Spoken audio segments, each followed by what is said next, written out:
Au cœur de la Bresse, près de Mâcon, c'est un peu le monde idéal du poulet.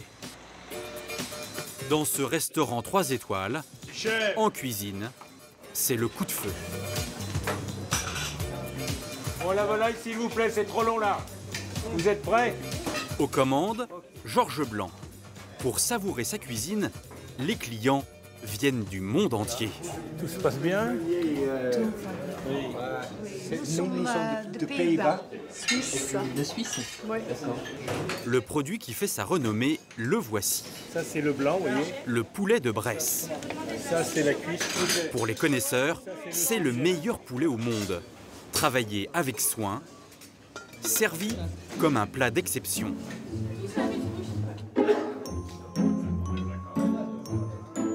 L'emblématique volaille de Bresse, blanc et solilès, rôti sur l'os, rouelle de cuisse confite, sauce foie gras champagne. Bon appétit, monsieur. Déguster ce poulet très haut de gamme dans ce restaurant a un prix. Comptez 90 €. C'est une viande qui a une certaine fermeté, hein. Elle est souple sous le doigt. Quand on la tient, c'est une volaille qui se tient, comme on dit. Pour obtenir cette viande de qualité, les poulets sont élevés dans des conditions de rêve. À quelques kilomètres du restaurant, dans cette ferme. Voici le joyau de la Bresse, appelé aussi Gallus Gallus. Ils ne sont que 500 à gambader sur 8 hectares. Comment ça va? Tu vas bien? Georges vient souvent chez Max, son éleveur attitré. Ici, les poulets vivent dans des conditions dorénavant rares. Au grand air, dans la nature. C'est une race très rustique, le poulet de Bresse. Comme vous voyez, ils ne craignent pas le froid et ils vont dans le parcours un peu partout. Ils ne sont pas parqués. Ils ont l'air bien, hein. Ils vont marcher beaucoup, ils vont courir, se dépenser. Donc ça va fortifier un petit peu la texture, ça va leur donner du muscle. Patauger dans la gadoue, c'est ce qu'il aime le plus. Cela lui permet d'y dénicher, à coups de bec, des vers de terre, son plat préféré. Et pour le repas du soir, ils ont même leur propre chef. Expliquez-nous un peu. C'est moi qui fais cuire le riz. C'est délicat faire cuire le riz. Le patriarche, 85 ans, sélectionne les ingrédients et leur mijote la même recette depuis toujours. Lait de vache, riz, maïs et blé. Des poulets nourris et logés pendant 130 jours, plus de 4 mois avant de partir à l'abattoir. Voilà, ça c'est le beau capot. Et les plus beaux spécimens se vendent jusqu'à 25 € le kilo. Une bien jolie histoire, ce poulet de Bresse. Mais aujourd'hui, ce n'est presque jamais le poulet que nous mangeons. Celui qui se retrouve dans nos assiettes, il ressemble plutôt à ça. Un poulet industriel qui ne voit jamais le jour. Élevé en à peine 5 semaines. La viande la moins chère en France et celle que nous consommons le plus, après le porc. Dans les supermarchés, le poulet, on le trouve sous toutes les formes. Entier, avec des labels et des promesses de qualité. Comme le poulet fermier, le label rouge ou le bio. Il coûte cher, autour de 7 € le kilo. Mais celui que nous achetons le plus, c'est le poulet d'entrée de gamme. Il a envahi les rayons, entier, à prix cassé, moins de 3 € le kilo. Vendu aussi en pièces détachées, filets, cuisses, aiguillettes, à moins de 4 €. Et c'est lui encore qui sert à fabriquer tous ces plats préparés. Nuggets, saucisses ou cordon bleu, rapide à cuisiner, autour de 3 €. C'est surtout pour mes enfants. Le midi, quand ils n'ont pas de cantine. Je prends les premiers prix, hein. Sinon ça remonte trop cher. 3 poulets à 11,07 €. C'est pas cher. Résultat, avec ces prix imbattables en 30 ans, la consommation de poulet a doublé en France. Alors quelles sont les recettes des industriels pour produire du poulet toujours moins cher? Pour le découvrir, nous avons remonté la filière du poulet low cost. Nous avons pénétré dans ces élevages intensifs et constaté leurs excès. Maltraitance animale, recours abusif aux antibiotiques. De toute façon, il n'y a pas 40 solutions, il faut les traiter. C'est antibiotiques systématique. mais aussi prolifération de bactéries qui peuvent avoir des conséquences pour la santé humaine. Un problème passé sous silence en France, mais pris très au sérieux aux États-Unis, où la question est très souvent abordée dans les médias. Les salmonelles sont partout sur le poulet? Oui, même à l'intérieur du poulet. Nous avons aussi enquêté sur ces produits si économiques à base de poulet. Des industriels ont accepté de nous expliquer comment ils les mettent au point. Souvent, cela n'a plus grand-chose à voir avec de la viande. C'est ce que nous ont révélé les analyses de certains produits faites en laboratoire.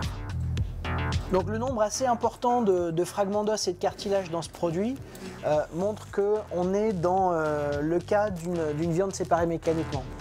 Dans ces produits, pour être encore plus rentables, les industriels n'utilisent pas que du poulet français. Ils ne l'indiquent pas sur les étiquettes, mais ils se fournissent souvent au Brésil. Un géant du poulet qui leur permet d'obtenir une viande toujours moins chère. Une course folle au petit prix qui a commencé il y a une 60aine d'années.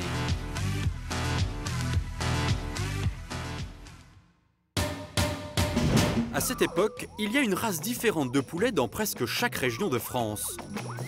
Combattants du Nord, crève-cœur, gauloise dorée, javanaise ou cou nu du Forêt. Dans les fermes, ces poulets vivent en semi-liberté. Ce sont de petits élevages d'appoint. Les poulets finissent souvent dans l'assiette de leur propriétaire. À ce moment-là, on est encore loin d'imaginer tout le potentiel économique du poulet. Cela va changer après la Seconde Guerre mondiale. En 1945, pour augmenter la productivité de l'agriculture française et donc de ses élevages, l'État crée l'INRA, l'Institut national de recherche agronomique. On construit des poulaillers, on regroupe toutes les races connues. Les scientifiques font des croisements pour créer une Formule 1 de l'élevage, un poulet capable de donner beaucoup de viande en très peu de temps. À la fin des années 50, une vedette voit le jour. L'intérêt de la vedette INRA, c'est d'être une petite poule, voyez-vous, une poule, on pourrait dire presque une poule miniaturisée, et l'accouplement toujours de ce même coq avec cette petite poule vedette INRA. La grande trouvaille de l'INRA, c'est cette petite poule avec beaucoup de chair. Voilà la vedette INRA, 2,5 kg. Le poulet industriel est né. Sa croissance s'accélère et les possibilités semblent infinies. Et le poulet de demain, quel goût aura-t-il? Eh bien, je pense sincèrement qu'il aura le goût qu'on voudra. Le succès est immédiat. Ce poulet devient champion toute catégorie pour produire de la viande rapidement. Mieux que le bœuf qu'on nourrit pendant plus de 2 ans, bien mieux que le porc qu'on élève pendant 6 mois, le poulet, lui, est prêt à être mangé au bout d'à peine 35 jours. Une croissance spectaculaire qui lui donne des allures de monstre, comme sur cette vidéo d'un institut de recherche sur les animaux. À gauche, une poule pondeuse ordinaire. À droite, le poulet à croissance rapide, sélectionné génétiquement pour faire de la viande. En 50 jours, il devient 4 fois plus gros. De quoi faire peur. Produire plus pour moins cher, c'est une quête sans fin. Aujourd'hui encore, on tente d'améliorer les performances de ce poulet à croissance rapide. Et les idées ne manquent pas pour en faire une machine à viande ultra rentable. À l'INRA, près de Tours, les scientifiques travaillent le poulet sous toutes ses coutures. Sur les œufs, sur la couleur de la viande pour la rendre plus attrayante, ou encore sur sa consistance pour qu'elle soit plus fondante. L'essentiel du travail ne se fait pas ici en laboratoire, mais dans ces poulaillers géants. À la demande des industriels, on réalise des manipulations génétiques pour créer le poulet de demain. Un poulet toujours plus rentable. Donc, bonjour, ça va? Michel Duclos est le directeur des recherches. Tu vas bien? Ça va, oui, oui. On est en train de vérifier les enregistrements de la nuit, là. Et puis on a... Il travaille sur un projet très prometteur. Créer une espèce de poulet qui coûte moins cher à nourrir. 60% du coût du poulet c'est à peu près l'aliment, donc vous gagnez quelques pourcents sur cette quantité d'aliment initial, vous gagnez tout de suite des sommes très importantes en termes d'efficacité de votre élevage. Leur idée, remplacer une partie du soja par un peu de colza, plus économique. Seulement le colza, les poulets n'aiment pas ça. Alors les chercheurs essayent de repérer parmi tous ces volatiles celui qui acceptera d'en picorer. Pour le dénicher, chaque poulet est équipé d'une puce reliée à un ordinateur. Ce système permet de mesurer la consommation de chacun des animaux. Là, vous voyez que le numéro 330 vient d'être lu, ce qui veut dire que l'animal qui a la puce numéro 330 vient de passer la tête dans la mangeoire. Et qu'on va donc pouvoir commencer à enregistrer la quantité d'aliments que cet animal va manger. À terme, ils sélectionneront ceux qui auront consommé le plus de colza pour les reproduire à grande échelle. Mais dans cette course aux poulets à bas prix, la manipulation génétique ne suffit pas. Pour optimiser la croissance des poulets et gagner en rentabilité, les élevages sont rationalisés à l'extrême. Au beau milieu de ce bocage breton, dans le Finistère, un élevage intensif de poulets. Daniel Jaouen s'est installé ici il y a une vingtaine d'années. Dans ce grand hangar, près de 38 000 poulets. Il ne voit jamais la lumière du jour. Chaque volatile a pour vivre l'espace d'une feuille de papier A4. Dans cette filière, une myriade d'éleveurs comme lui travaillent pour des industriels qui transforment puis vendent le poulet. Le rôle de Daniel, qui a récupéré au départ des poussins, c'est de les élever en un nombre de jours minimum. Seulement 35. Pour y parvenir, tout est calculé et automatisé, à commencer par l'alimentation. L'aliment stocké à l'extérieur arrive par ce tuyau aussi, dans cette trémie. Une cellule photoélectrique va commander la mise en route d'un moteur au plafond qui lui amène l'aliment. Les rations sont acheminées dans ces centaines de mangeoires rouges. Ce que l'on donne à manger, ce n'est pas compliqué. Il y a du blé, du maïs, on en devine, des grains de maïs. 13% de soja essentiellement. Pour que ces poulets engraissent au plus vite, ils ne font aucune promenade en plein air. Ça leur ferait dépenser trop de calories. La hauteur de leur mangeoire est même ajustée en fonction de leur taille pour être sûr qu'ils avalent le plus d'aliments possible. Avec ces méthodes bien rodées, Daniel est sûr d'honorer sa commande pratiquement au gramme près. Mais l'industriel nous demande 4,35 jours, il fasse 1,5 kg. C'est à peu près le repère. Si toutefois il veut du poulet de 1,4 kg, ce sera 33 jours. Mais c'est quasiment mathématique. Pour tenir cet objectif, il surveille ses poulets de près. Cette balançoire, par exemple, ce n'est pas juste une distraction. C'est surtout un pèse-poulet pour connaître leur poids jour après jour. Et donc les derniers qui sont passés dessus faisaient 747 grammes. Dans 2 semaines, ces poulets partiront à l'abattoir. Daniel est très attentif à leur poids car ses revenus en dépendent. Plus ces poulets grandissent vite, plus ils gagnent d'argent. Bon, tu as vu la courbe? C'est bon? Ouais? Non, parce qu'on était à 700 et quelques grammes ce matin. Normalement, on est au-dessus de la courbe encore. C'est quoi cette courbe? La courbe de croissance. Et il faut s'y tenir pour être bien. Et depuis quelques jours, ils sont au-delà de la courbe, c'est-à-dire qu'ils poussent correctement. C'est toujours la croissance, l'objectif. C'est le nerf de la guerre. Si on veut dégager du revenu, il faut faire de la croissance. Il n'y a pas de mystère. Seulement, ces techniques d'élevage intensif conduisent aujourd'hui à bien des excès. Des dérapages qui peuvent même avoir des conséquences pour notre santé. C'est lorsque les poulets partent pour l'abattoir que l'on s'en rend compte. Dans cette autre ferme, un élevage de 40 000 poulets. La propriété de Michel. Aujourd'hui, c'est le grand jour. Après 35 jours d'engraissement, ces poulets ont atteint le poids optimal. Fais gaffe, c'est sur les grands jours comme ça. C'est fraye des poulets. Ah bon? Ouais. Une frayeur causée par le simple fait que les poulets vont voir la lumière du jour pour la première fois de leur vie. Ce sera aussi la dernière. L'éleveur a accepté de nous montrer comment se fait l'enlèvement de ces volailles. On appelle ça un ramassage.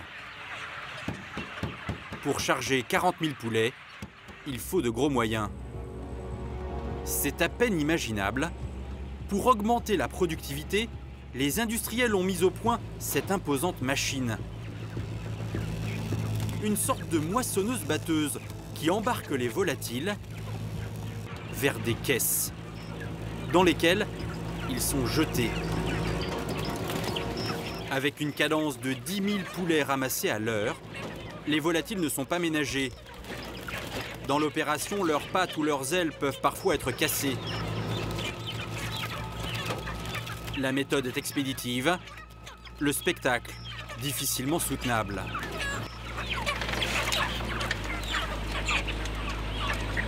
Vous en mettez Vous en mettez combien par cagette là 30. 30 Oui, 30, oui. Au fur et à mesure que le hangar se vide, une autre réalité de ce type d'élevage apparaît. Au sol, il reste encore de nombreux poulets. Certains ne peuvent plus bouger, ils sont trop gros et leurs pattes, pas assez musclées et parfois cassées, n'arrivent plus à les porter. Plus inquiétant pour nous, consommateurs, certaines bêtes semblent malades. D'autres sont mortes, victimes d'infections causées par toutes sortes de bactéries. Elles prolifèrent dans la plupart de ces élevages industriels, car ces poulets grandissent au milieu de leur déjection. Et comme si ça ne suffisait pas, ces élevages sont aussi parasités par ces insectes.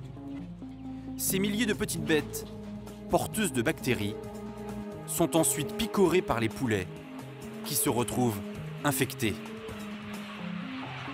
Les bestioles là qu'on voit. Ah ça, il faut pas en parler, c'est les ténébrions. C'est quoi, pardon? Les ténébrions. Cette exploitation est loin d'être un cas isolé. Et la situation sanitaire désastreuse qui règne dans la plupart de ces élevages n'est pas sans conséquences pour nous, consommateurs. Pour évoquer les ravages causés par les bactéries qui pullulent dans les élevages, nous avons rencontré en Vendée un des rares vétérinaires à bien vouloir aborder cette question. Bonjour François. Dominique Ballois est installé ici depuis près de 30 ans. Il soigne les élevages de volailles. Et voilà de quoi est fait son quotidien. Bonjour Bernard. Bonjour. Cet éleveur lui apporte des cadavres de poulets, ramassés la veille dans son exploitation. Tu nous as emmené des poulets? Oui. D'accord, c'est des poulets de quel âge? C'est des poulets de 29 jours. Et aujourd'hui, il ne sera pas le seul. En général, tous les jours, on reçoit une dizaine d'éleveurs.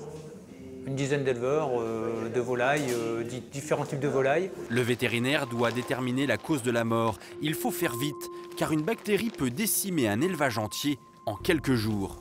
Le plumage est propre, les pattes également.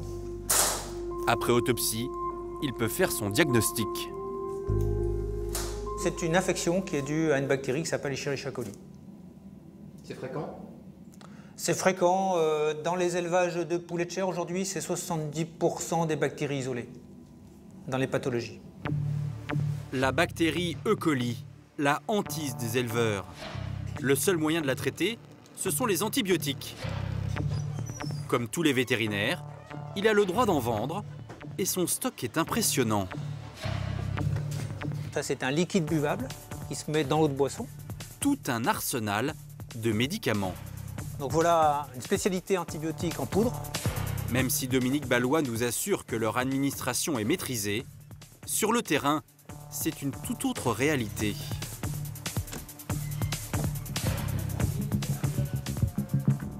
Dans ces élevages de poulets à bas prix, les bactéries sont tellement nombreuses que le recours aux antibiotiques est extrêmement fréquent. Parfois, les éleveurs les utilisent même de façon quasi permanente. Rares sont les exploitants à accepter de s'exprimer sur le sujet. Nous l'appellerons Julien. Il élève des poulets depuis une dizaine d'années.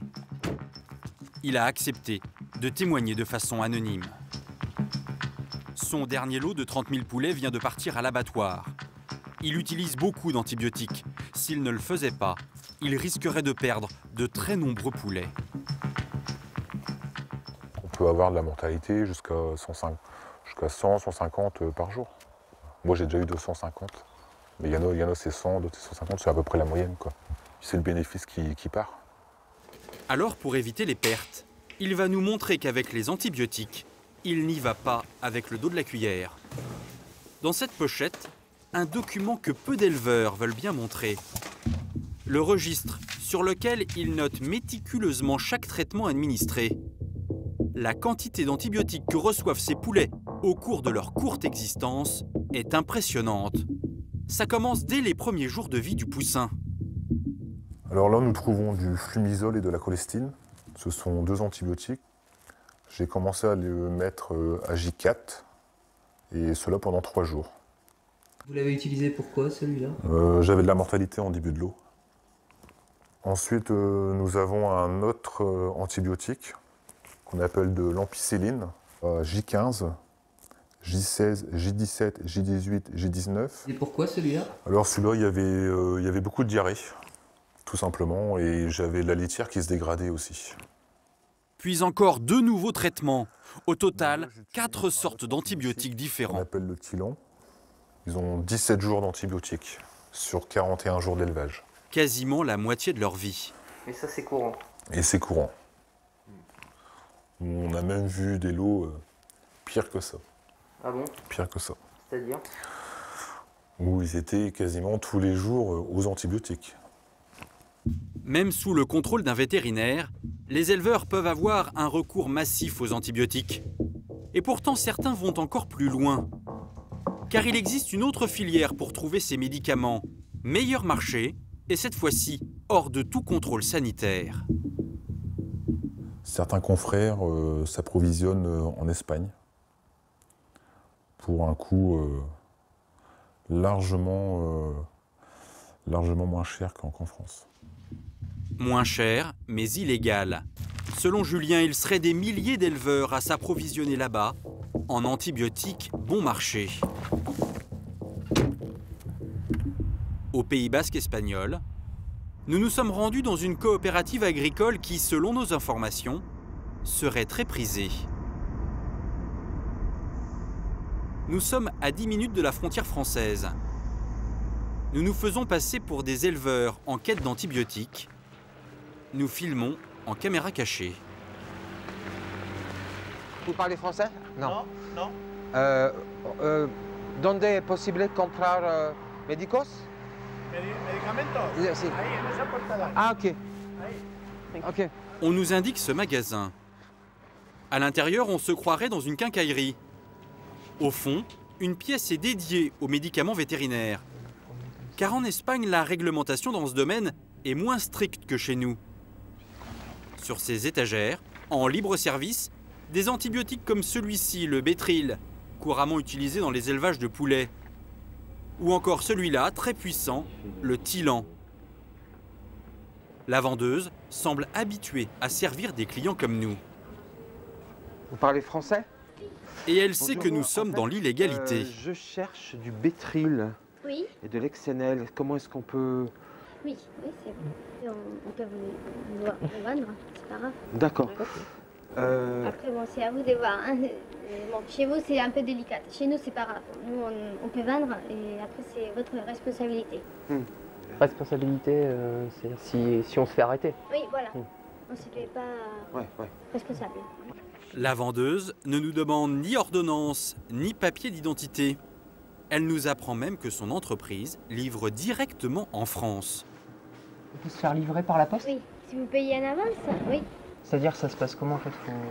Non, vous nous expédiez un chèque, vous faites un virement d'argent bancaire et après on vous expédie la marchandise.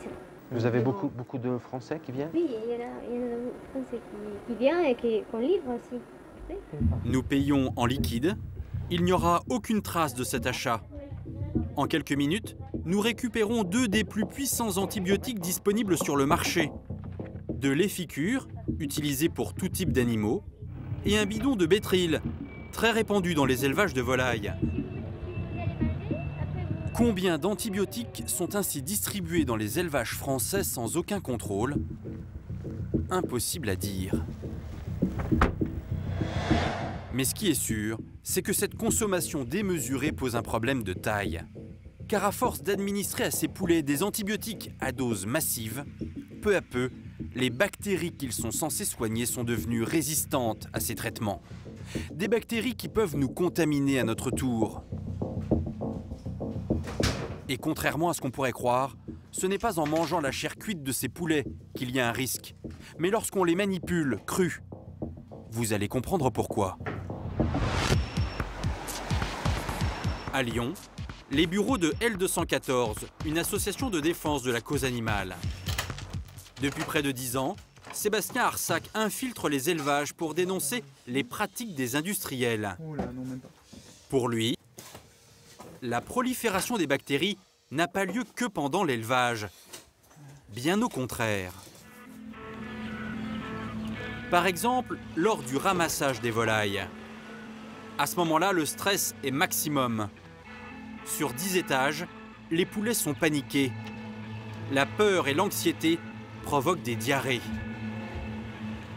Là, dans les caisses du camion, on voit donc des poulets qui sont entassés les uns sur les autres dans des caisses. Donc les poulets qui sont sur les étages du dessus fiantent sur les poulets qui sont en dessous. Donc on voit très bien en fait sur le plumage voilà, les déjections des poulets qui sont sur les étages du dessus. Et donc dans ces fientes-là, il y a des bactéries qui vont aller souiller en fait la peau et les plumes, etc. des poulets qui sont en dessous. Sur la chaîne d'abattage, la contamination continue. Ces images, Sébastien les a tournées lui-même. Alors comme ils sont suspendus, tout le contenu alimentaire qui était encore dans l'œsophage a aussi souillé cette partie-là. Et donc les têtes traînent dans ces reliquats de nourriture, de sang, etc. Donc toutes les carcasses peuvent être contaminées comme ça avec les bactéries de la poule qui est passée juste avant, du poulet qui est passé avant. Pour débarrasser les volailles de leurs bactéries, il existe bien une parade, une réglementation prévue par la loi. Seulement ces méthodes appliquées par les industriels sont en réalité assez limitées. Le seul à avoir accepté de nous ouvrir les portes de son entreprise, c'est Daniel Sauvaget. Ce Breton est installé ici, près de Guingamp. On voit des bâtiments d'élevage sur les collines. Là. En 15 ans, il a fait de sa société Tilly Sapco l'un des géants de l'industrie du poulet en France. Un spécialiste de l'export. Une usine qui conditionne chaque jour environ 300 000 poulets. L'autoroute du poulet, là.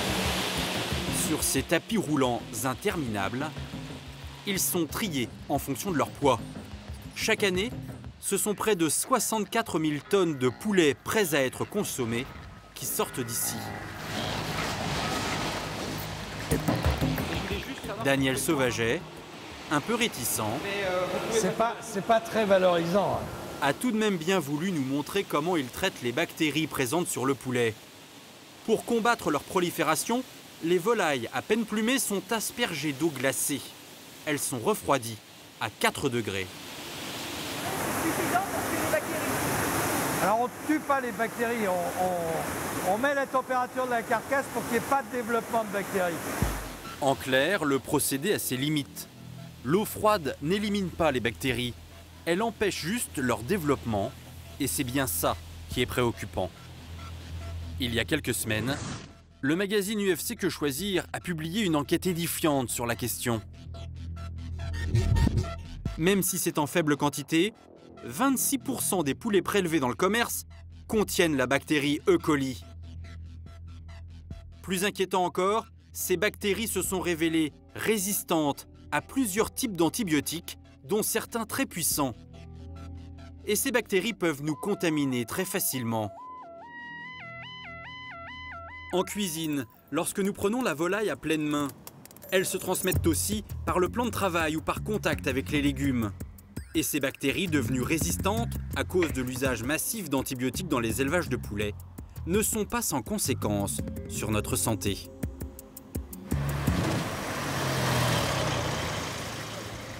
À Paris, l'hôpital Bichat est spécialisé dans le traitement des personnes atteintes par des bactéries résistantes aux antibiotiques. C'est la radio de monsieur...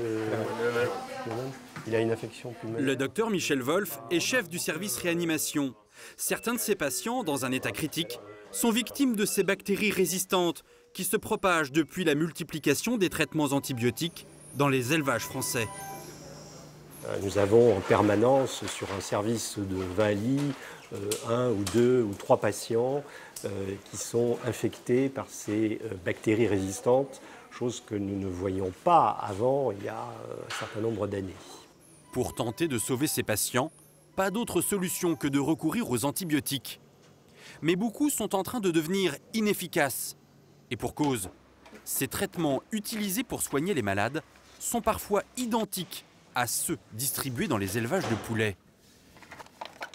Le problème alarmant, c'est qu'on commence à voir des bactéries résistantes à finalement ce qui sont quasiment les derniers antibiotiques que l'on peut utiliser. Et si ça se généralise, c'est le dernier rempart, absolument, c'est le terme qu'il faut utiliser, c'est le dernier rempart. Nous n'avons pratiquement plus rien au jour d'aujourd'hui. Et donc le risque, il est là, et c'est quand même un risque majeur. Chaque année, dans cet hôpital, de nombreux patients décèdent. Combien ont été contaminés par les bactéries du poulet? Impossible à dire. Mais une étude récente de scientifiques reconnus estime que la bactérie E. coli du poulet tuerait chaque année plus de 1500 personnes en Europe. En France, le gouvernement a conscience du problème. Il a mis sur pied un plan visant à réduire de 25% en 5 ans la distribution d'antibiotiques dans les élevages. Mais cela est-il suffisant? Pour limiter les contaminations avec les bactéries résistantes du poulet, certains pays alertent les consommateurs sur les précautions à prendre. C'est le cas aux États-Unis. Pour les experts, l'étape cruciale, c'est ce que vous faites avant de cuire le poulet. Des études montrent que rincer ou laver le poulet avant la cuisson serait pire que tout. Animation à l'appui, on montre même comment, en voulant laver le poulet cru, les bactéries se répandent dans toute la cuisine. Mes mains sont protégées, mais vous voyez mes bras? Si je retire mes gants, je vais m'en mettre partout. On conseille aux Américains qui en ont l'habitude de ne pas laver les poulets et surtout de bien veiller à leur cuisson. Ce que conseillent surtout les experts, c'est de bien cuire le poulet. Des campagnes de sensibilisation qui n'existent pas en France. Nous avons contacté les ministères de l'Agriculture et de la Santé afin de savoir pourquoi ils n'informent pas le public sur les risques de contamination liés au poulet. Aucune réponse. Pourtant, il existe un moyen de prévenir ces risques sanitaires. Car il est tout à fait possible de faire de l'élevage industriel de poulets sans utiliser d'antibiotiques. Voilà comment on s'y prend, ici dans cette exploitation auvergnate, de poulets label rouge. Pour avoir ce label, les poulets doivent gambader dehors, en plein air, ce qui renforce leur défense immunitaire. Leur propriétaire, Sylvie Chaffray, a ouvert sa ferme récemment. Ah mon grand. Viens là. Viens vite là. Vous les connaissez bien? Alors, je les connais pas les 4400 par leur prénom. Mais oui, bien sûr. Et puis voilà, il y a toujours les bêtes qui ont un petit quelque chose de spécial, qui sont attendrissantes ou qui sont coquines. Mais ça se joue aussi à l'intérieur. Alors, on frappe pour pas les déranger. Voilà. Elle fait tout pour leur éviter le moindre stress. Salut mes cocottes. Et surtout, pour éviter qu'il y ait une trop forte concentration de fientes et donc de bactéries, les poulets label rouge sont moins nombreux. À l'intérieur, ils ont 3 fois plus de place que dans les exploitations très intensives. Viens voir si tu peux me becquer un peu. Oui, elles sont quand même pas très stressées, hein, mes poules. Mais oui, c'est moi, oui. Et pour éviter d'utiliser des antibiotiques, Sylvie va encore plus loin. Elle joue la carte de la prévention avec des produits naturels. Une petite révolution dans le secteur. Alors ça, c'est ce qu'on va leur mettre dans les tout premiers jours où ils sont là. Hein. Et en fait, là, c'est vraiment un booster pour l'immunité. C'est du thym et du citron. Voilà. Et ça booste, Ah bah oui, le citron plein de vitamine C, vous savez, c'est vachement bon, même pour vous. Essayez, vous verrez. Du thym, du citron, tous ces produits sont à base de plantes. Des traitements qu'elle verse directement dans l'eau des poulets. C'est des huiles essentielles d'ail et de cannelle. D'accord, et ça joue sur quoi alors, l'ail et la cannelle? Alors, l'ail et la cannelle, c'est surtout un vermifuge. Ce qui permet d'éliminer les vers intestinaux et leur permettre d'avoir une bonne digestion. Et donc par là, d'être en bonne santé. Comme Sylvie, ils sont aujourd'hui plus de 150 éleveurs dans la région à faire ce choix. Ils ont passé un contrat avec les hypermarchés Carrefour qui vendent leurs poulets. Seulement cette méthode est plus coûteuse. Conséquence, dans les magasins, au kilo, ces poulets sont vendus environ 2 fois plus cher que les autres. Même s'ils ont de plus en plus de succès, ils sont encore très minoritaires dans les rayons. Le poulet à bas prix reste celui que nous consommons le plus, surtout quand il s'agit de plats préparés. Panés de poulet, nuggets ou encore saucisses. Mais à quoi ressemble exactement cette viande de poulet utilisée dans ces produits faciles à cuisiner et très bon marché?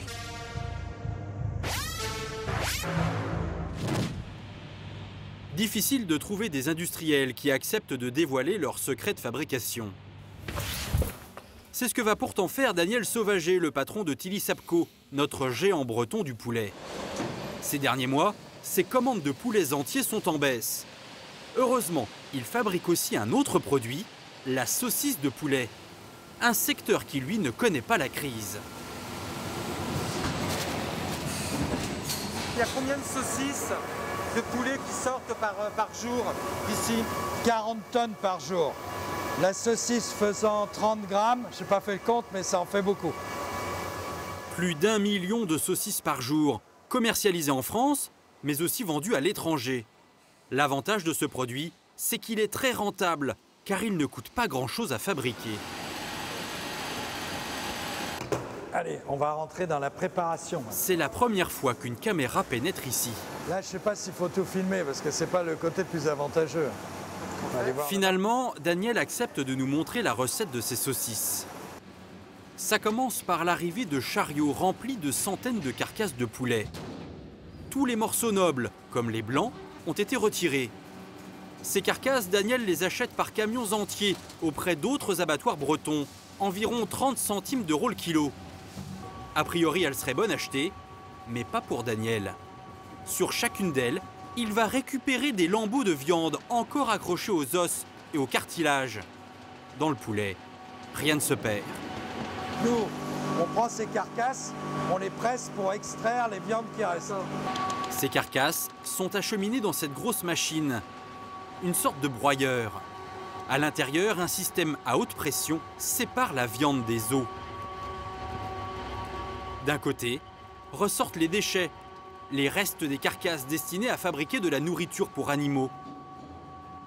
De l'autre, destinée à la consommation humaine, une pâte aux allures de guimauve. Cette substance, pas très ragoûtante, c'est ce qu'on appelle la VSM, la viande séparée mécaniquement. C'est cette mixture, l'ingrédient de base, qui sert à la fabrication des saucisses. Donc après, toute cette viande est associée à un peu de céréales pour lier, serre de lion un petit peu pour rigidifier la saucisse, pour lui donner ce côté knacking. Une recette qui permet à Daniel Sauvager de fabriquer une saucisse pour moins de 5 centimes. Une saucisse qu'il revend le double. Seulement dans cette viande séparée mécaniquement si économique pour les industriels et qui entre dans la composition de nombreux plats préparés, il n'y a pas que de la viande. C'est ce que va nous révéler le patron de ce laboratoire montpelliérain, spécialisé dans l'agroalimentaire. Jean-Philippe Coton dirige une équipe d'une trentaine de biologistes. L'année dernière, cet expert a été l'un des premiers en France à découvrir des morceaux de viande de cheval dans les plats préparés à base de bœuf. Bonjour. Bonjour. C'est des colis pour vous. Merci. Chaque jour, il reçoit des échantillons que ses clients, principalement la grande distribution, lui demandent d'analyser. Donc de la mortadelle et du boudin blanc. Ok. L'une de ses missions, détecter la présence de viande séparée mécaniquement, comme sur ces nuggets de poulet ou ces cordons bleus. Pour ce faire, on prélève d'abord une partie de la viande. Après traitement, l'échantillon est placé au milieu de ce bloc blanc de paraffine qui permet de le découper en très fines lamelles. Ces dernières sont ensuite déposées sur des plaques de verre. Donc ça, c'est le cordon bleu, c'est ça? Ok, merci beaucoup. Avec un microscope très puissant, Jean-Philippe peut alors déterminer précisément de quoi est constituée la viande. Là, on est sur la farce du cordon bleu. On peut se rendre compte dans ce produit qu'il y a un certain nombre de fragments d'os, comme c'est le cas ici. On en voit un autre ici, un autre ici. Un petit peu plus loin, on en voit un autre. Ça, c'est quoi ça? C'est toujours de l'os, avec quelques petites parties cartilagineuses ici. Hein. Voilà, donc le nombre assez important dans ce produit là, il y a un énorme fragment de cartilage. Où ça? Ben, c'est toute cette partie-là. Hein. Donc le nombre assez important de fragments d'os et de cartilage dans ce produit montre qu'on est dans le cas d'une viande séparée mécaniquement. Dans cette VSM, il n'y a donc pas que de la viande.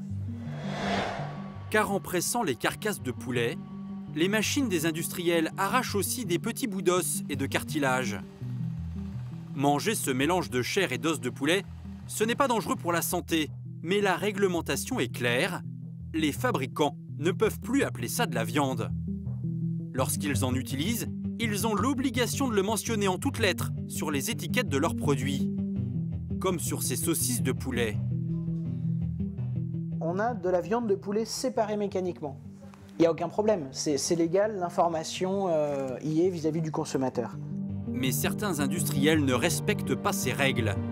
Ils mettent de cette VSM dans leurs produits sans le préciser sur leurs étiquettes. C'est le cas d'une grande marque française, poursuivie pour tromperie il y a 2 ans. Elle a dû payer 18 000 € d'amende pour ne pas avoir indiqué viande séparée mécaniquement, notamment sur des saucisses de poulet. Nous avons voulu savoir si cette pratique avait cours, aujourd'hui encore. Parmi tous les produits à base de poulet vendus en grande surface, nous en avons acheté 6, au hasard. Ils sont tous très peu chers. Aucun n'indique sur leurs étiquettes la présence de viande séparée mécaniquement. À la place, on peut lire par exemple « Préparation de viande de poulet ». Nous avons demandé à Jean-Philippe Coton d'analyser ces produits. Quelques jours plus tard, nous recevons les résultats. Ils sont édifiants. Sur les 6 produits, 3 contiennent de la VSM.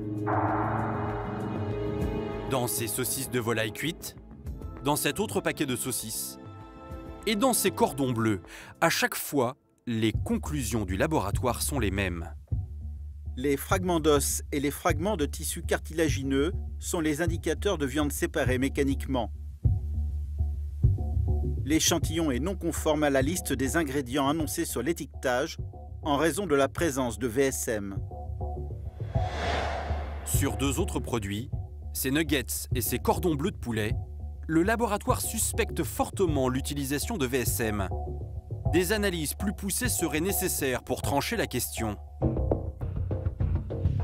Au final, un seul produit ne contient pas de VSM. Son étiquette est conforme à la réglementation.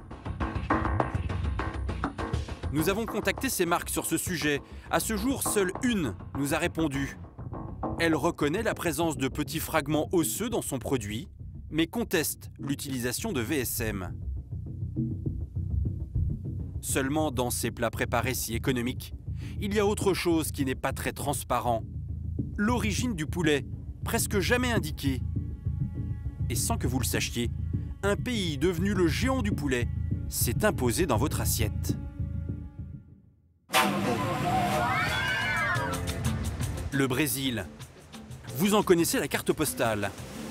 Les plages de Rio et sa douceur de vivre. Mais le pays ne se résume pas à ça. C'est aujourd'hui une grande puissance économique, en partie grâce à son agriculture et notamment ses élevages de volailles. Le Brésil est même devenu le premier exportateur mondial de poulet. Une production très présente dans cette région. Le Paraná. Ici, ces dernières années, dans la campagne, les hangars ont poussé comme des champignons. Et les exploitants ont le sourire. Il y a 7 ans, Adélire était simple ouvrier agricole. Il s'est lancé dans l'aventure du poulet et dirige aujourd'hui 3 exploitations, dont ce poulailler taille XXL, fraîchement inauguré. Voici le nouveau bâtiment. Il y a combien d'animaux? 35 000 poulets et 19 000 dans chacun des 2 autres, là en bas. Adélire n'est pas le seul à avoir réussi dans le poulet. Toute sa famille s'y est mise. Au total, entre vous, votre père et votre frère, vous en élevez combien? Ouh là là, je vais devoir compter, hein. Mince, je peux prendre une calculatrice? Alors 73 000 plus 70, au total, ça fait 242 000 poulets dans toute la famille. Des poulets élevés dans des installations à la pointe de la technologie. Avec cet ordinateur, on peut contrôler tout ce qui se passe à l'intérieur. Vous voyez là, on a la température avec les thermomètres. Ces bâtiments ultra-modernes n'empêchent pas Adélire de produire ici l'un des poulets les moins chers du monde. 35% moins cher qu'en France. Pour parvenir à un tel résultat, rien n'est laissé au hasard. D'abord, Adélire travaille pour une très puissante coopérative, la Copacol. Une institution qui fait vivre les 16 000 habitants de Cafélandia, la ville voisine. Elle possède même le supermarché local. C'est le plus gros employeur du coin. Dans son usine de 140 000 m², ce géant a tout rationalisé pour produire des poulets à un prix imbattable. C'est un spectacle stupéfiant. Une efficacité redoutable alliée à un très faible coût. Chaque jour, 340 000 bêtes passent sur ces lignes de production. Pour gérer de telles quantités, l'usine fonctionne à un rythme effréné. 7 jours sur 7, 24 heures sur 24. Moïse est le chef de cet atelier. Il a sous ses ordres 4000 salariés. Nous commençons l'abattage à 3 h du matin, jusqu'à 13h30. Puis la deuxième équipe prend le relais de 14 h à 1h30 du matin. Pendant la nuit, on stérilise les machines, donc on peut dire que l'abattoir ne s'arrête jamais. Ici, tout est mécanisé au maximum. Cette machine désosse et sépare le poulet en 2. Ici les pattes et de l'autre côté, le buste. Au bout de la chaîne, 200 millions de filets de poulet sortent chaque année. Ils sont exportés, notamment vers la France. Pour bien présenter le produit, cette fois, il faut travailler manuellement. L'avantage au Brésil, c'est que la main-d'œuvre est très peu chère. Les salaires sont dérisoires. Aujourd'hui, nos ouvriers sont payés en moyenne 375 € par mois. Charge incluse, un employé brésilien coûte 5 fois moins cher qu'un employé français. Pour cet abattoir, comparé à une entreprise hexagonale, cet écart de salaire permet d'économiser plus de 100 millions d'euros par an. Et pour tirer le prix de revient encore plus vers le bas, la coopérative brésilienne a trouvé un autre moyen. Dans la salle d'à côté, nous découvrons d'autres ouvriers. Des Haïtiens chargés de la manutention. Des travailleurs fraîchement immigrés ici, comme Mon Désir. Il y a encore des cartons. Lui et ses compagnons affirment être payés 100 € de moins que les ouvriers brésiliens. Mon carnet de travail était signé pour environ 876 réals. Ce n'était pas vraiment mon rêve, mais cependant, c'est le travail, donc je travaille. En plus de cette main-d'œuvre bon marché, le Brésil peut compter sur d'autres atouts pour envahir le monde entier avec ses poulets. Des atouts naturels incomparables, son climat et sa terre. Ici, dans le Paraná, c'est un peu le grenier à maïs et à soja du pays. Des céréales que le Brésil produit pour 2 fois moins cher qu'en France. À la Copacol, on stocke les céréales qui seront livrées aux éleveurs de poulets. Le nutritionniste de la coopérative, Milton, nous confirme que ce sont bien elles qui permettent de proposer des poulets à des prix imbattables. Voici le soja. Une grande partie de notre avantage comparatif vient de cette céréale. Contrairement à l'Europe, ici au Brésil, nous avons au moins 2 récoltes par an sur le même terrain. En été, on récolte du soja et en hiver, du maïs. Évidemment, ça diminue nos coûts de production. Céréales peu chères, main-d'œuvre bon marché. Résultat, ce poulet brésilien connaît un succès mondial. Son prix, l'un des plus bas du monde, séduit partout sur la planète. Dans ces palettes, des morceaux de poulet congelés attendent de partir vers une quarantaine de pays. Ces cartons vont au Japon et à côté à Singapour. Celui-ci part en France, au Havre. Sur chacun de ces cartons, l'étiquette « Fabriqué au Brésil ». En France, ce poulet brésilien, vous pouvez surtout le retrouver dans ce type de plat préparé. Pâte au poulet, émincé de poulet, ou encore façon risotto. Sur ces produits, aucune loi n'oblige les industriels à mentionner sur l'emballage l'origine du poulet. Mais s'il permet de payer toujours moins cher ce type de produit, le poulet brésilien met aussi en fureur les éleveurs français. T'as tout compris. Ils en sont convaincus. L'importation de poulet est en train de les ruiner. Pierre est éleveur. Il a fédéré autour de lui une vingtaine d'exploitants. Tous se battent pour leur survie. Dans leur collimateur, les industriels qui fabriquent leurs plats préparés avec ce poulet made in Brésil. On va y aller parce que... Hein? Très souvent, sans prévenir, ils s'invitent en délégation dans leurs usines. Nous les accompagnons en caméra cachée. Devant celle-ci, le patron, surpris, est un peu énervé. C'est bien, ça, c'est bien. C'est quoi l'objet là? C'est qui tout ce monde? Ce sont des agriculteurs. D'accord, donc on va prendre rendez-vous déjà, puis vous allez revenir me voir. Mais Pierre et ses amis sont tenaces. Ils veulent voir son stock de volailles. Après quelques minutes de négociation, le directeur accepte de leur montrer ses entrepôts. À première vue, la viande est bien française. Congèle. Ah bah ça vient des Deux-Sèvres. 79. Mais un peu plus loin, les éleveurs tombent sur de la volaille d'importation. Origine quoi? Des cartons en provenance d'Allemagne. Et qui peuvent même parfois venir de plus loin. C'est ce que nous confie le patron de l'entreprise. Le poulet que vous importez vient d'où? Essentiellement, donc, il y a des pays de l'Est. Pologne, il peut y avoir aussi l'Argentine. Pas de poulet brésilien cette fois-ci. Mais il y a quelques mois, ils en ont trouvé dans cette usine bretonne. En plus de la volaille brésilienne, elle en importe aussi de Thaïlande. À titre de preuve, Pierre et ses amis éleveurs emportent avec eux les étiquettes de ces produits qui causent leur ruine. Évidemment, c'est beaucoup plus lucratif de travailler avec de la viande comme ça à bas prix. Tout est une histoire de prix. Et puis c'est tout, point barre. Donc il y a plus de bénéfices à se faire à travailler avec de la viande comme ça, étrangère, qu'à travailler avec de la viande locale.